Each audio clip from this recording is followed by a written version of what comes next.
जय हिंद। तो NEET chemistry के प्रैक्टिस सेट नंबर 8 में पहला क्वेश्चन क्या है? Identify the correct answer. तो इसमें चार में से करेक्ट आंसर कौन है, आप जल्दी से करके बताइए। मैं भी पढ़ रहा हूँ, आप भी पढ़िए। चलिए स्टार्ट करते हैं। BF3 has non zero dipole moment. Statement गलत है क्योंकि इसका डाइपोल मोमेंट कितना होता है? जीरो होता है। तो ये नॉन जीरो कह रहा है, तो ये क्या है? करेक्ट पूछ रहा है, ये है incorrect. Second, dipole moment of NF3 is greater than that of NH3। तो आपने पढ़ा है कि NH3 का ज़्यादा होता है NF3 से, यहाँ पर NF3 का ज़्यादा कह रहा है डाइपोल मोमेंट। ये भी इनकरेक्ट है, पहला दूसरा इनकरेक्ट। थर्ड पढ़ती है, 3 canonical forms can be drawn for carbonate ion. बिल्कुल सही है। कार्बोनेट आयन का जब स्ट्रक्चर ड्रॉ करेंगे तो कुछ इस तरह से ड्रॉ करेंगे जिसमें दो ऑक्सीजन पर नेगेटिव चार्ज है। और यदि आप रेजोनेटिंग स्ट्रक्चर ड्रॉ करना चाहेंगे तो मल्टीपल बॉन्ड क्या है, मान लीजिए पहले ऑक्सीजन के साथ है, फिर उसी तरह से दूसरे ऑक्सीजन के साथ हो जाएगा, फिर तीसरे ऑक्सीजन के साथ हो जाएगा। तो कितने स्ट्रक्चर संभव हैं? 3 कैनोनिकल फॉर्म स्ट्रक्चर पॉसिबल है। और फोर्थ रहेगा रेजोनेंस हाइब्रिड। तो ये स्टेटमेंट क्या है? करेक्ट है। फिर भी फोर्थ भी पढ़ना चाहिए। 3 resonance structure can be drawn for ozone. Ozone के कितने पॉसिबल हैं? 2 पॉसिबल है। यहाँ पर कितना करा? 3। तो ये भी क्या है? इनकरेक्ट है। तो ऑप्शन नंबर केवल 3 क्या है? करेक्ट स्टेटमेंट है। और 1, 2, 4 क्या है? इनकरेक्ट है। क्लियर? चलिए next question. Major product A and B formed in the following reaction sequence are. बढ़िया क्वेश्चन है, ध्यान से समझिए।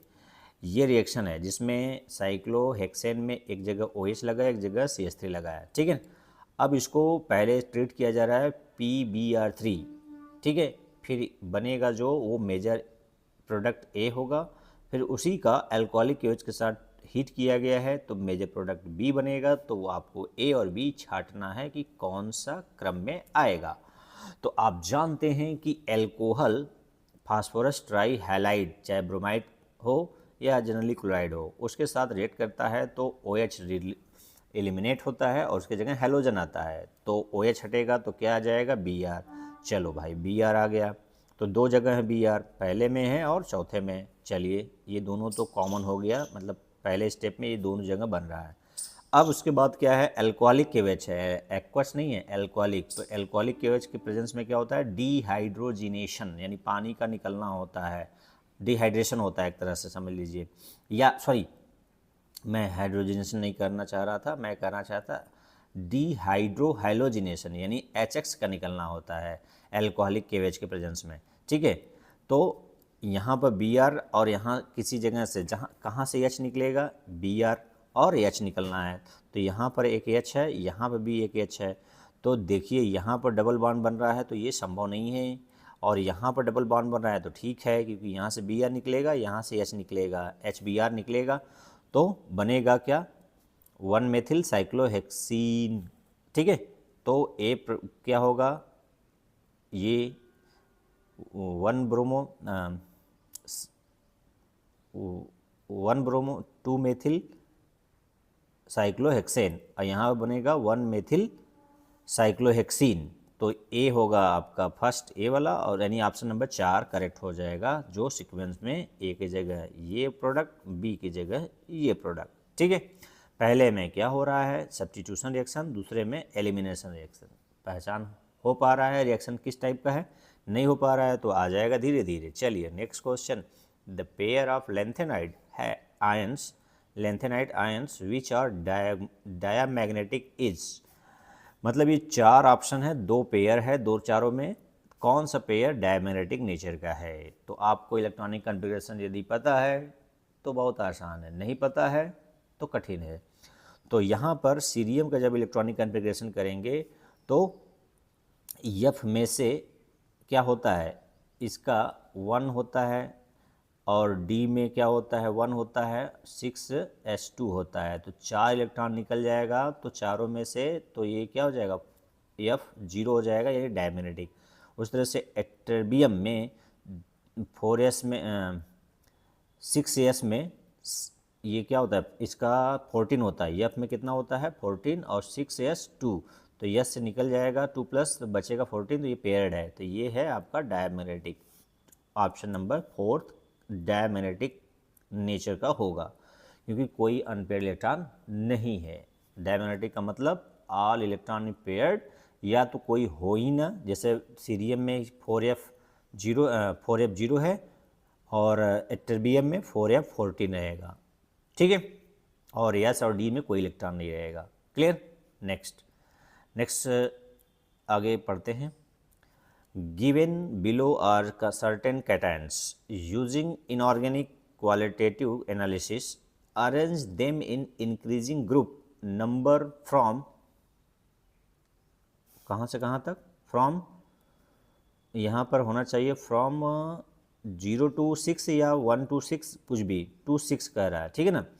इंक्रीजिंग ऑर्डर में अरेंज करना है। कौन कौन से रेडिकल्स हैं? Aluminium ion, copper ion, barium ion, cobalt ion, magnesium ion, ठीक है। ये रेडिकल्स को आपको ग्रुप रेडिकल के इंक्रीजिंग ऑर्डर में अरेंज करना है। तो आप प्रैक्टिकल किए हैं लैब में तो आपको याद होगा, नहीं किए हैं तो पढ़े होंगे, नहीं पढ़े हैं तो आप पढ़ लीजिए कि एल्युमिनियम है 3rd ग्रुप, ठीक है, कॉपर है 2nd ग्रुप, बेरियम है आपका 5th ग्रुप, कोबाल्ट है 4th ग्रुप, और मैग्नीशियम क्या है 6th ग्रुप।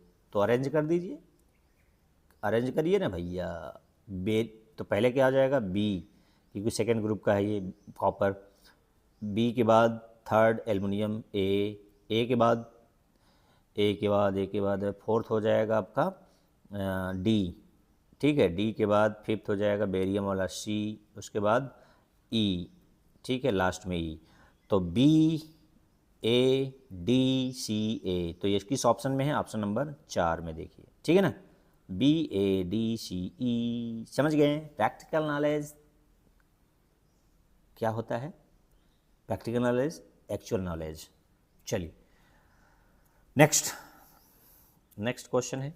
हाँ, फिर से प्रैक्टिकल। अरे गजब, 2 क्वेश्चन नीट में आ गया प्रैक्टिकल से। आता ही है जेई में भी, किसी भी प्रैक्टिकल तो मुझे लगता है कि 30% देना चाहिए, क्योंकि 30 नंबर का है, कम से कम 100 का 30 नंबर है, 30% होना चाहिए मेरे हिसाब से। आपके हिसाब से क्या है? कमेंट में लिखिएगा कि प्रैक्टिकल नॉलेज कितना होना चाहिए किसी भी एग्ज़ाम में। यदि प्रैक्टिकल है उस सब्जेक्ट में है तो उतने नंबर का वेटेज होना ही चाहिए। चलिए, during the preparation of Mohr salt solution ferrous ammonium sulphate, यानी मोहर साल्ट मतलब ferrous ammonium sulphate, which of the following acid is added to prevent hydrolysis of Fe2+ ion. Fe2+ ion को hydrolysis से बचाने के लिए अब क्या मिलाते हैं? जो बच्चा करता है वो तुरंत लगा के आ जाएगा, नहीं करता है तो क्या क्या है दिया है ऑप्शन में? Concentrated sulphuric acid, dilute nitric acid, dilute sulphuric acid, dilute hydrochloric acid. तो बताइए जल्दी से। ये कमेंट बॉक्स में लिखने के लिए मैं ऑफ़र देता हूँ। ऑफ़र का मतलब मैं नहीं बताऊँगा इसका आंसर, आप बताइएगा। यदि जो बच्चे किए हैं वो तुरंत बताएंगे कि क्या इसमें से आप ऐड करते हैं और क्यों ऐड करते हैं, और क्यों इसको तीनों को ऐड नहीं करेंगे। 3 तो ऐड नहीं करते हैं, लेकिन एक करते हैं, तो इसमें कौन सा करते हैं, ठीक है। चलिए नेक्स्ट है, identify the major product C from formed in the following reaction sequence. Following sequence में आपको सी बताना है कि क्या बनेगा। तो क्या है दिया गया है CH3 CH2 CH2I, यानी आयोडोप्रोपेन है, 3 कार्बन का है। जब सोडियम साइनाइड से रिएक्शन कराएंगे तो आयोडीन निकलेगा और साइनाइड जुड़ेगा, सब्स्टिट्यूशन रिएक्शन। अब सब्स्टिट्यूशन रिएक्शन होने के बाद साइनाइड लग गया तो 4 कार्बन हो गया। फिर उसके बाद क्या किया गया? पार्शियल हाइड्रोलिसिस किया गया है। पार्शियल हाइड्रोलिसिस करने पर जो साइनाइड है वो NH2 में बदल जाएगा, यानी एमाइड में क्या बदल जाएगा? एमाइड, यानी C+O हो जाएगा और NH2 हो जाएगा, ठीक है। तो एमाइड बनेगा, और एमाइड को जब आप क्या बोलते हैं, हाफमैन ब्रोमाइड डिग्रेडेशन, क्या बोलते हैं, हाफमैन ब्रोमाइड डिग्रेडेशन रिएक्शन कराते हैं तो एक कार्बन क्या हो जाता है? कम हो जाता है, और बन जाता है क्या? एमीन। क्या बन जाता है? एमीन। तो 3 कार्बन से स्टार्ट किए, साइनाइड के साथ रिएक्शन कराएं तो एक कार्बन बढ़ गया, एक कार्बन बढ़ गया तो 4 कार्बन हो गया। 4 कार्बन का हाइड्रोलिसिस कराना है तो एमाइड तो बन रहा है, कार्बन की संख्या तो कम नहीं हो रही है, लेकिन जैसे ही NaHO Br2 के साथ कराएंगे एक कार्बन क्या हो जाएगा? कम हो जाएगा।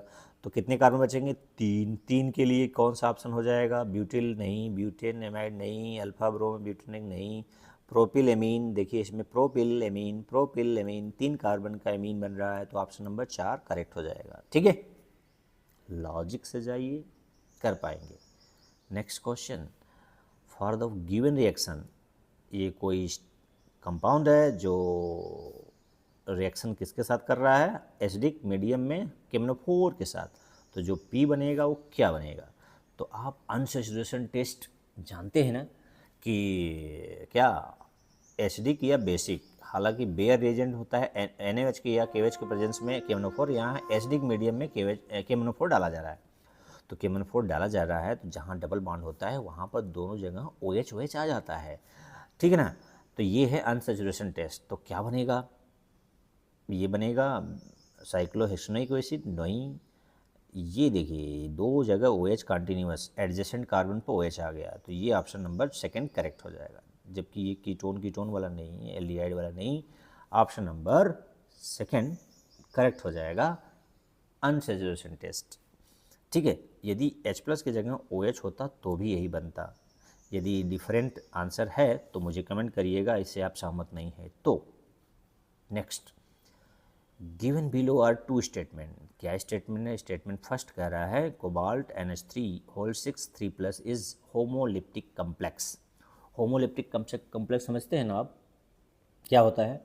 अरे जिसमें लिगेंड यार सेम होते हैं, सभी लिगेंड एक सेम होते हैं, तो ये क्या है? होमोलिप्टिक है, ये स्टेटमेंट सही है। Whereas CONH3 4Cl2 to 1+ is हेप्टोलिप्टिक, ये भी सही है स्टेटमेंट भाई। फिर कह रहा है statement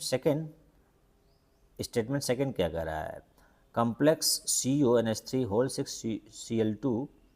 3+ has only 1 kinds of ligand. देखिए यहाँ पर बैलेंस नहीं किया है, ये 8 लिगेंड कर दिया है, तो इसको नेगलेक्ट समझिएगा, ठीक है। Has only 1 kind of ligand but CONH3 +1 has more than 1 kinds of ligand, ठीक है, सही कह रहा है। तो स्टेटमेंट 1 और सेकंड क्या है? दोनों ही सही है भाई। कहाँ दिया है इसे ऑप्शन? कहाँ दिया है? ऑप्शन नंबर 4 देखिए, both statement first and statement second are true. यहाँ पर थोड़ा सा गलती दे दिया है कि 6 लिगेंड के साथ साथ 2 Cl2 दे दिया, तो इसको नेगलेक्ट कर दीजिएगा, तब ये स्टेटमेंट 4 सही हो जाएगा। अन्यथा इसको देखेंगे तो गड़बड़ हो जाएगा।